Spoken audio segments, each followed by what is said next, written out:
I'm married to Sean, a great guy who loves me so much. While he was not always good, Sean was a stubborn guy who loved to have his way with people. It did not matter who you were. If he wanted something from you, he would go through any length to make you bend to his desire. It was till our paths crossed in college that he knew the world did not revolve around him. I'm the only child of a single mother, and my mom had gone through a lot to send me to school. I was not just willing to let her efforts waste, but most of all, I did not want to end up like her, a single mother. This made me avoid boys at all cost until, well, Sean came around. Sean did not find it easy with me. I turned down his request till I graduated as a pharmacist from college. I knew, besides my job, marriage was something I needed to consider, so I began entertaining suitors, and Sean was the only suitor at the time. I was not desperate, so I set a standard for him. It was frustrating for him at first, as I was not like the other girls that he dated. He was compelled to develop certain characters, and those around him began observing these changes. Sean proposed to me, and though I had always thought it best to get a job before marriage, I accepted his proposal, and we decided to go see his parents. It was when I met his parents that I knew where he had gotten his initial entitlement attitude from. His father was somebody of a politician who was running for the mayor of the town that we lived in, while his mother's business was to go around sticking her nose in other people's business and spend her husband's money however she pleased. They loved having people around them who they made to be dependent on them, and equally took advantage of that dependency. His parents were very welcoming. They noted that Sean had said I was responsible for the changes in his life, and they were thankful for it. They then started asking questions and making suggestions about our wedding. I was thankful for their thoughtfulness, but the whole thing made me raise an eyebrow when they talked about how awesome it would just be to live with us after the marriage. They even went to say that it would be like an opinion of Sean, and I did not matter anyways. It was never my plan to live with my in-laws, and the way I saw Sean, he was willing to accept what his parents were saying so quickly. I spoke up for the both of us, though. I said we had hired a house agent to help us get a good apartment before the marriage, but my mother-in-law said that we should call and cancel our arrangement with him, as it will not be necessary. I looked at her with surprise, and she could tell I was not going to make a move without a reasonable reason. My father-in-law then said it was only temporary till the election would be over. He noted that they were trying as hard as they could to keep their family life away from the public eye, so there would not be some form of propaganda by the opposition party which could kill their chance of success. I did not argue with my in-laws. I smiled, but I was determined to take it up with Sean later on. I was still getting over what they had said when their oldest son, Marcus, came out of his room. I knew Sean had an older brother, but I did not know he was at home, as they would have already made the introductions. It took me less than 10 seconds to know why my in-laws had not been in a hurry to make the introductions. Marcus was hooked on drugs. This is something any pharmacist or even a pharmaceutical student would recognize from an absolute mile away. I tried acting like I had not noticed a thing, though. I left my in-laws' place that day with lots of questions and anger brewing inside me. I was angry at the fact that Sean had hidden his brother's case from me, but more so his laxity in allowing his parents to make us live with them after our marriage. I got vocal about it, and he pleaded with me to just endure his parents until the elections were over, and we could rent out our apartment. As regard to his brother, he noted it was recently they all discovered his brother was an addict, and had been keeping him indoors to avoid the public getting wind of it and using it against his father's campaign. My in-laws got me a job at a pharmaceutical company, and I was grateful. Yeah, I felt indebted. I told my mom about the job, which I had gotten, and though she was happy for me, she was not comfortable with the opportunity had come from my in-laws. She told me they would find a way to take advantage of me. My mother's skepticism of Sean's parents made me hesitant in bringing him home to see her, as she claimed that an apple does not fall far from the tree. I decided I was going to bring him, and by doing so, make her see Sean was now a different person from his parents. My mother, she met Sean, and she did confirm that he had not displayed any suspicious character. She, however, said that she was still uncomfortable with the marriage, as getting married to Sean meant I was going to be involved in his family and vice versa. I disagreed with my mom on that aspect, and I told her I was getting married to Sean, not his family, and though yes, we would temporarily stay at the family house, it did not mean our lives would be controlled by them. I never knew my mother saw the future. Sean and I got married in a small ceremony at the house, with a few of his political friends present, and this was because of the father's campaign. I didn't object to it, even though I had always wished for this fairy tale wedding that everyone else would witness.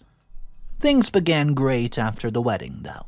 My in-laws did their best to make us feel comfortable and all, but no matter what they did, I always slept with my eyes open, as they say, as I knew I was living with a drug addict, and that meant I was to expect anything. I finally witnessed something which I never imagined, and it was in the 3rd month of the stay at the house. I was 2 weeks pregnant at the time, and I took some days leave from work because I wasn't feeling great. My in-laws and husband had left the house with Marcus, me, and the cleaner. I was lying on the couch in the parlor when my brother-in-law walked in. I don't know what he wanted, but his attention was diverted towards me, and he wanted to establish a conversation. I was in no such mood to converse, and even if I were, he was the last person I wanted to have a one-on-one conversation with. I did not want to seem rude, so I feigned a headache and excused myself. I was on my way to my room when he stopped me and began talking nonsense about how uncertain he was that his brother was, quote, taking care of this package. Well, I knew where he was driving, and I was disgusted. But I knew I had to be careful to not say anything that could provoke him. So I smiled and noted that his brother was taking very good care of me. I think my smile was the mistake, as he mistook it for me that I enjoyed what he said. He began making advances at me, and I reminded him I was his younger brother's wife. It seemed like my words fell on deaf ears, as he gradually became violent. Before I knew what was happening, the scene had turned to my brother-in-law attempting to use me. I had to match violence with violence, but he easily outpowered me. I have the cleaner to thank this day for the timely intervention. He heard the squabble going on in the parlor and rushed to the scene. His intervention gave me enough time to run away, even though he sustained some injuries in the process. I ran out of the house and put a call across to my husband from my mother's house. My in-laws heard about it, and they asked Sean to come bring me back to the house before the matter became public knowledge and adversely affected their political career. That was the major concern. Their political career. Sean came to my mother's place, and my mother almost pounced on him. She was against me going back to that house, and I felt uneasy doing so. Sean pleaded with us and promised a repetition of the incidents would never occur, as measures have been put in place to absolutely ensure that. I insisted that if I was to go back, it would have to be after I had given birth, but Sean noted that staying at her place would only send a message to the public that something had gone wrong between me and his family, and this was going to leave a terrible image on them. The elections were 3 months away, and he pleaded with me to just endure till the 3 months were over, and we moved out of his parents' home. I decided to go back with Sean, and this was because of his assurance that the issue would not be repeated itself. The elections would soon be over, and I got back to his family house, and his parents called to apologize to me for what happened. They even pleaded with me to not press charges against their son. I decided that the cleaner, who had saved me, was paid off to never speak about what happened. Marcus was there, and he was made to apologize to me for what happened, and I did not think his apology was real, and I would be stupid to let my guard down around him in the future. The alarming things in the matter was the measures that my in-laws claimed to have put in place were simply hiring some staff that would follow me around. This was great, but what their son needed was to go to rehab, and it could be done secretly. I made my opinion known to my husband, and he said that he had made the same suggestion to his parents when they recently discovered that his brother was hooked on drugs. But his parents promised to do so after the elections were completely over. Well, things gradually returned to normal, though, and I was still very, very cautious.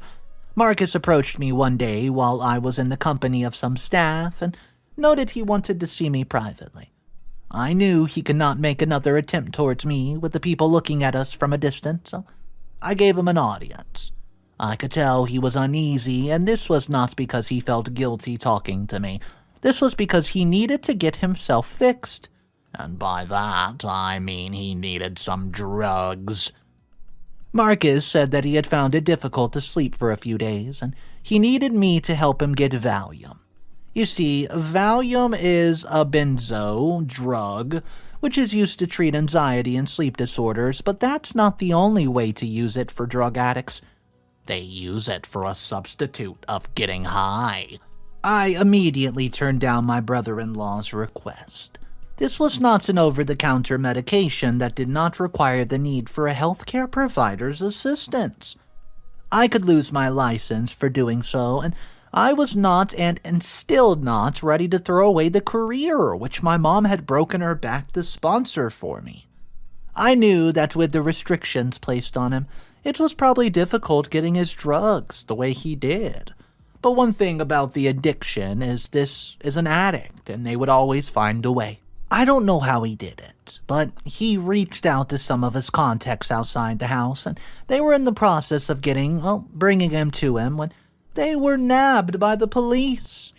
Marcus was called in for questioning, and his parents began doing all which was in their power to manage the situation. My line of work has made me understand the way addiction works. I knew it was only a matter of time before what my in-laws were trying to hide absolutely blew up in their faces. Marcus, while giving his statement, noted that he had to resort to getting it the way he usually did, and when I turned down his request to help him out, the best his parents' influence could do was to keep him out of jail and send him to rehab. But the news was already out there that the son of one of the candidates had been a drug addict. My in-laws had to make a statement to manage the situation. They could not implicate themselves by saying they knew all along about their son's condition. So they claimed they had only recently found out, and they had done the right thing, which was sending their son to rehab. The opposition party made good use of this information, though. They branded my father-in-law as one who was incapable of managing his own household, but wanted to manage the affairs of the entire town? As expected, it began hurting his career, and the polls showed that the odds were greatly against him.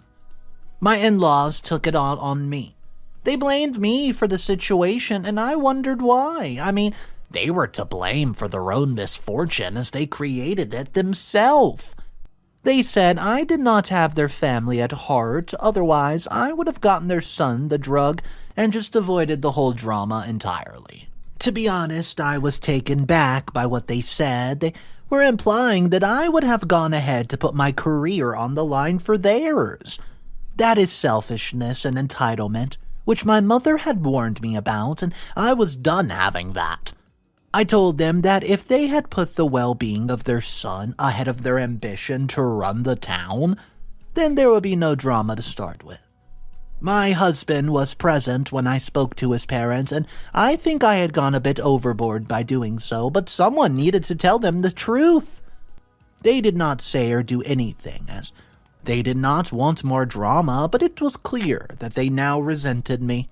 The elections were finally over, and my in-laws did not just lose. They lost by a wide margin. The day the results were announced, they asked me to leave their house.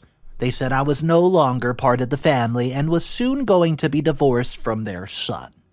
Sean was not at home at the time, so they felt that he would support their decision, and I tried reaching him via his phone, but it was not going through, and I had to leave for my mother's place with a pregnancy that was around 4 months. I knew Sean loved me, but I was scared about what his reaction to his parents' actions would be. What scared me most was the fact that I could end up being a single mother, like my mom, if my husband sided with his parents. I got to my mom's place, and she did not spend time blaming me for not listening to her. She noted I had an edge that she never had, which was a career. Her advice was that I just focused on myself and took good care of my child, even if it turned out Sean had taken sides with his parents. Sean finally returned my call, and I told him everything. He just stayed quiet for a while before cutting the phone on me. I didn't know what to make of that, but I kept my fingers crossed.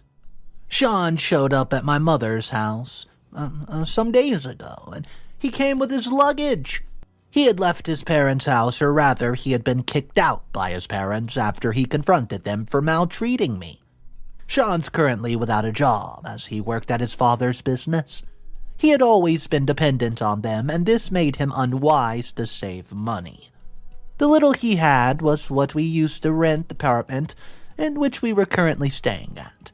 I am only the one to bring food to the table, and even though it's not easy, I can't complain.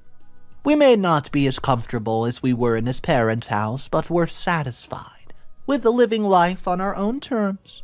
I got an unexpected visit from my mother-in-law 3 days ago.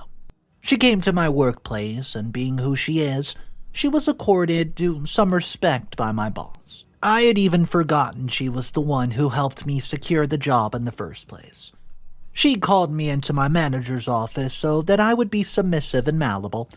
I'd never had any issues with my manager up till that time, but I knew my mother-in-law's visit would certainly make him see me differently. I didn't care. I was ready to meet fire with fire if that was what it would take to keep my in-laws away from my marriage. My manager said my mother-in-law had complained about me causing trouble in her family. Now my business was not supposed to be dealt with in the office. My boss should not be involved in this, and this was something he knew very well. But because my mother-in-law was involved, he had to stick to his nose in my business. Well, what could I do? I love my job, so I could not remind my boss that, well, he's my boss at work, not the lord over my marriage. I just kept quiet while my mother-in-law called me names and demanded that I let her son. Otherwise, I would regret the day I came into their lives. Well, I wasn't going to disrespect my boss, but I certainly was not going to let my mother-in-law make a mess of my image before him without doing a thing about it. I told her that Sean was old enough to make his own decisions, and rather than bother about him, she was to be more concerned about her son in rehab, who had a mess of his life because she failed to raise him the right way. My mother-in-law stood up and left in anger while my boss was shocked at the way I responded to her. I got home and told Sean about everything that happened, and he actually had no issues with me. I got to work the next day, and my boss called me into his office. He said I had acted unruly in the previous day, and it was not the kind of attitude that was expected from his staff. I knew it was my in-law's influence speaking, not my boss. He handed me my sack letter and told him off without holding back. I got home in a fit of anger, and I had barely related my ordeal to my husband when he told me that both of his parents had come to the house that day to entice him into separating from me. They even offered him a house worth about $3 million and a promise to restore him to the family business if only he divorced me. I could have killed my in-laws at that point if it had the means. How could they be seeking to destroy my marriage for no just cause? My husband and I were expected parents, and the only thing that they could do was find ways to frustrate us. Sean shared the same anger. He noted his parents gave him about a week to deliberate on his decision, and now we were both out of jobs with a baby on the way. We needed money and fast, and what would we do if our rent was due? I mean, how do we survive when the little that we had saved up was exhausted? Sean and I came up with a plan. We would stage a separation and get them to hand the house over to him. Once he was named the owner, we would then give the last laugh. Update number 2. Sean called his parents last week and told them he was going to take their offer if it was still on the table. They replied in the affirmative, and he went back home 3 days later. We needed to put up a convincing act, so I began calling and texting his mother to help me plead with him. I apologized for being so rebellious and asked that she helped me talk to her son to not quit the marriage. My mother-in-law was great at humiliating people, and she went on to have a field day with me. What she did not know was that she was the one being played. I went with my mother to my in-laws' place on a weekend when I knew that they would all be there. My in-laws, mother-in-law to be precise, wore that "I told you so" look. My mother was the one who began talking on my behalf. She wanted to plead with Sean, who was present, to not break up with me for the sake of our child who was on the way. But Sean said his mind was made up and asked my mother to not bother trying to dissuade him, so he doesn't disrespect her in the process. My mother then turned to his parents and asked that they intervened, but my mother-in-law said I was the reason why their first son was in rehab, something which had caused her husband the chance of being the mayor of the city. My mother-in-law said I was not the kind of woman who they wanted in their family. It was then when I spoke up. I asked what was going to become of our child, and my in-laws said they were going to ensure Sean had full custody of our child when we were born. I objected, but my in-laws warned me against any form of legal battle over the child's custody, as I would end up losing after spending money which I did not have. Sean tried being empathetic. He took his parents aside, and after a while they came back to tell me that they were going to show me mercy by offering me certain amounts of money to give full custody of the child and never show up in their lives again. I accepted their condition, knowing full well that they had fallen for my trap. How could they think that I would trade being in the life of my unborn child over some amount of money? My in-laws then noted that they would get in touch with one of their lawyer friends who would help make the divorce process faster, but Sean declined. If a real lawyer were to be brought into the mix, then our plan was as good as dead, so he said he had only started the process with his lawyer. My in-laws did not object, although they asked that Sean had the lawyer reschedule the venue of the next meeting with the lawyer from his office to their home. They wanted to witness the process, but they did not consider him important enough to go to his office. How arrogant. Update number 3. My mother and I met up at Sean's family's house to complete the signing of the divorce papers. You see, his parents wanted to make sure that we divorced for good. I was compensated with $100,000 and told to stay away from the family once I've given birth and hand over the baby. I cried throughout the process as though I was hurt. My in-laws could not hide the joy on their face as they felt that they had gotten rid of me for life. They handed the keys to a $3 million apartment to him and the deed of ownership too. They wanted him back in the family business, but he asked to take some time, and this was because he knew we were about to unfold a bit of drama that could make them disown him. My mother and I left Sean's family as he said he was going to host a housewarming party. Sean and I were secretly in contact while the housewarming party was being organized. The day of the party came, and I came early so we could unleash our plan. Sean had invited the neighbors who lived in the area, and his parents were present, and everything was going great. After Sean had taken the guests on a tour around the house, They gathered in the garden where he requested for their audience. Sean started thanking everybody for showing up. He then went on to thank his parents for gifting him and his family the house. I watched from behind the scenes as I waited for my cue to come out.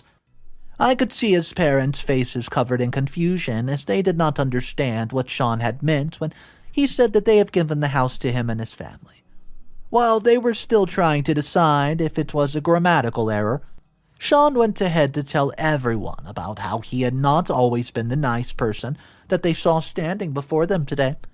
He mentioned that he owed, who he was today to the most important woman of his life. His wife. That was my cue. I walked out of nowhere to the podium and everyone cheered me on. Everyone except my in-laws, of course. My in-laws could not hide the disgust on their faces as their son and I, who were supposedly divorced, shared a kiss. Sean did not look in their direction. He told the guests gathered there that we would be holding my baby shower next week. My in-laws got the memo. They did not approach us to verify the obvious, and they stormed out of the house in anger. Even the guests suspected something was wrong, and it's been 3 days since the housewarming party, and it's 4 days till my baby shower. My in-laws have invited their son to the house to come and explain what's going on.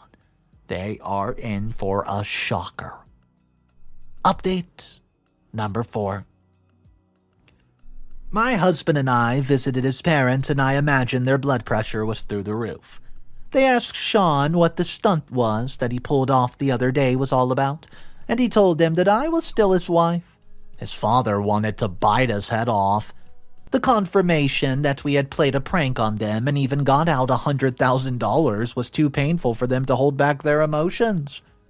Sean's parents demanded we return the money they paid me and vacate the house that they gifted Sean. Well, Sean stood up to his parents and told them no one could kick him out of the house that he legally owned. After hearing their son's statement, they threatened to sue both of us. The problem, however, was this. What were they suing us for? I mean, what evidence did they really have? How could they locate Sean's friends who have played the role as a fake lawyer? We both laughed and walked out of the house like the perfect couple that we are. We had our baby shower, but my in-laws showed up and attempted to disrupt the event, of course. They actually did, though, because the guest had to leave the place, as my in-laws started to harass them. Sean had to call the cops on them, and it was already late, though, as the party had come to an early end. The cops arrived, and my in-laws claimed that we were the ones occupying their home. Sean quickly provided the deed of ownership of the house, and the cops had no doubt who it belonged to. Out of respect for my parents, they politely asked them to leave. My in-laws swore to deal with us if we did not vacate the house in a few days. Sean and I both knew his parents could use their influence to manipulate things, so we obtained a restraining order against them, but that wasn't all. We decided to threaten to sue them for covering up the attempted sexual abuse which their first son would have done to me. My in-laws succumbed to our threats, and they said that they would stay away from us and we were going to do the same. They disowned Sean. Sean was not bothered by his parents' decision, and we have a house and a good amount of money to keep us afloat till either of us secured a job. You can say we're doing pretty great. The fact that this family was so ridiculous to OP, all because they were trying to win a local town election, ignoring the sexual abuse and all the bad things that happened to OP in this story, I don't understand what they were thinking, but at least we figure out at the end of the story, well, their son is sticking up for his wife, aka OP, and I do want to know what you guys think about this story. Would you have done something different if you were in OP's position? Would you have just said, you know what?